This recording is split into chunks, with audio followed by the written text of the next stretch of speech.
Receive money. Welcome back to another IntyCenter 1957. We're going to be recording this one while we're watching Game 3 of the WNBA Finals, which, didn't actually exist in 1957, but we're breaking space and time every day. Let's go Aces, and let's get into the action this week. And we'll start with the Speaker of the House being the story in the opener for a shack of their own against the Demon Bags. Tip O'Neill got an RBI single in the fifth to tie the game at 3. Then later that inning, Norm Cash would get a sac fly to put them ahead. In the seventh, O'Neill would hit a 2-run homer to extend the lead for the home team to 6-3. That knocked Noodles Hahn out of the game. Joe Torre would come to the plate with 2 outs in the 8th, representing the tying run. The Diamondbacks couldn't find it, and they dropped the opener 6-3. Hey, after a wild pitch scored Turkey Stearns, and an RBI single from Ty Cobb scored Joe Cronin. Amazings held a 6-1 lead over Let's Play 2.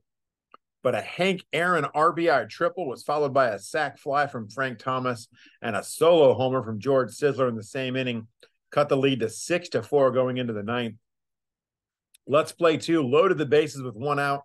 A Hank Aaron RBI single scored 1, but the second possible run on the play was thrown out at the plate by Cobb, the second out of the inning. Amazings goes to Edwin Diaz in relief, but there's no trumpets in this one. Frank Thomas singled. Ernie Banks scores to tie it. They wave Hank Aaron home. He scores it, and that's an amazing, improbable 7-6 walk-off win for Let's Play 2. As is often the case in Stone Temple Seattle Pilots games, the story of this one, the starting pitcher for the Pilots, Corey Kluber in this case, he goes the distance. He gives up 1 run on 6 hits. He strikes out 5. George Brett and Bill Terry each homered, and the Pilots win 6-1.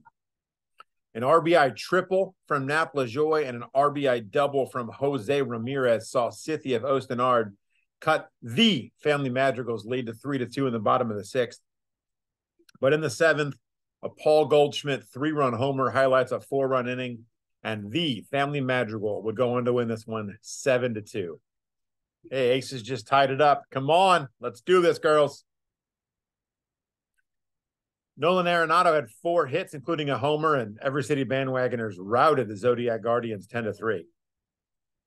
Larry Walker got an RBI single in the first. Frank home run Baker got a sac fly to score a run in the 4th. And those were the only runs given up by our starters, Vita Blue and Leon Day in this one. We would need extra innings. Chuck Klein got a solo homer off Emmanuel Clase. No surprise to Guardians fans there. The top of the 11th, but Ernie Lombardi would reach on an error to open the bottom of the 11th, move to second on a sac bunt, and then score on a Buck Leonard single to finish the 12th. It was Lombardi. Again, he delivers a 1-out bases-loaded single in the bottom of the 12th.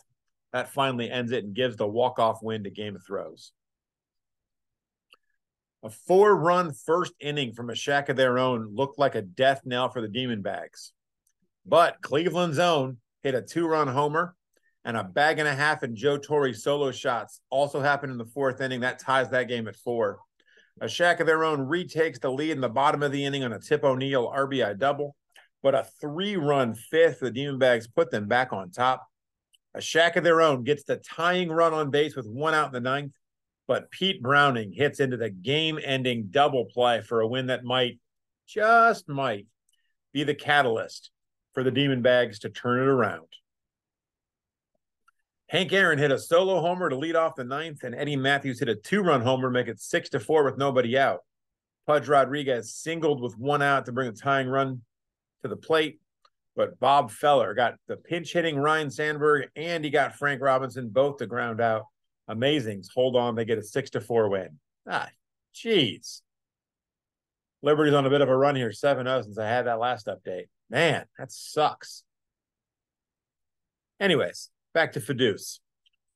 Remember what we said earlier about the Pilots games? Yep, here we go again. This time, Tim Lincecum with a complete game. He allows 1 run on 5 hits, 8 strikeouts. Edgar Wesley homered, and the Pilots win 5-1. Kenny Lofton and Nolan Arenado each homered, and the Bandwagoners beat the Zodiac Guardians in a score that looked like they belong in one of your American football games. It was 14-3. Once again, the Enhancers and the Kings of the North needed extra innings to settle their affair. A 3-run homer from Wilson Reedus tied it in the 7th. And in the 10th, A pinch hit double from Kirby Puckett put the Enhancers ahead 5-4, and a single from Eddie Collins scored Puckett to make it 6-4. Game of Thrones manufactured a run on the bottom of the inning with a double and 2 groundouts, but Robbie Alomar's strikeout will end it, and the Enhancers win that one 6-5. With the game tied at 1, Sithy of Austin Art exploded for 5 runs in the 6th inning with a 3-run homer from Bubbles Hargrave, being the exclamation point. The Family Madrigal got 2 in the 9th to make it close, but Sithy win that one 6-3. Tied at 1 with Shaq in the 9th inning. This is the kind of game that Demon Bags have been trained to expect to lose as a fan of that team. But after loading the bases to open the inning, the Demon Bags score 4 times to take a 5-1 lead. Tip O'Neill feasting on the Demon Bags right now. He hit a homer in the bottom of the inning. That's just a footnote. The Demon Bags win that one 5-2 and really get a boost to their playoff odds. Steve Carlton allowed just 1 run on 2 hits over 7 innings. Doc Gooden got knocked out in the 5th inning, and Let's Play 2 topped Amazing's 8-1. For the 3rd time in 3 games, we told you about this. Stone Temple Seattle Pilots got a dominant start against the Gales in November. This time, they really needed it. Pedro Martinez tossed a complete game, giving up 1 run on 6 hits.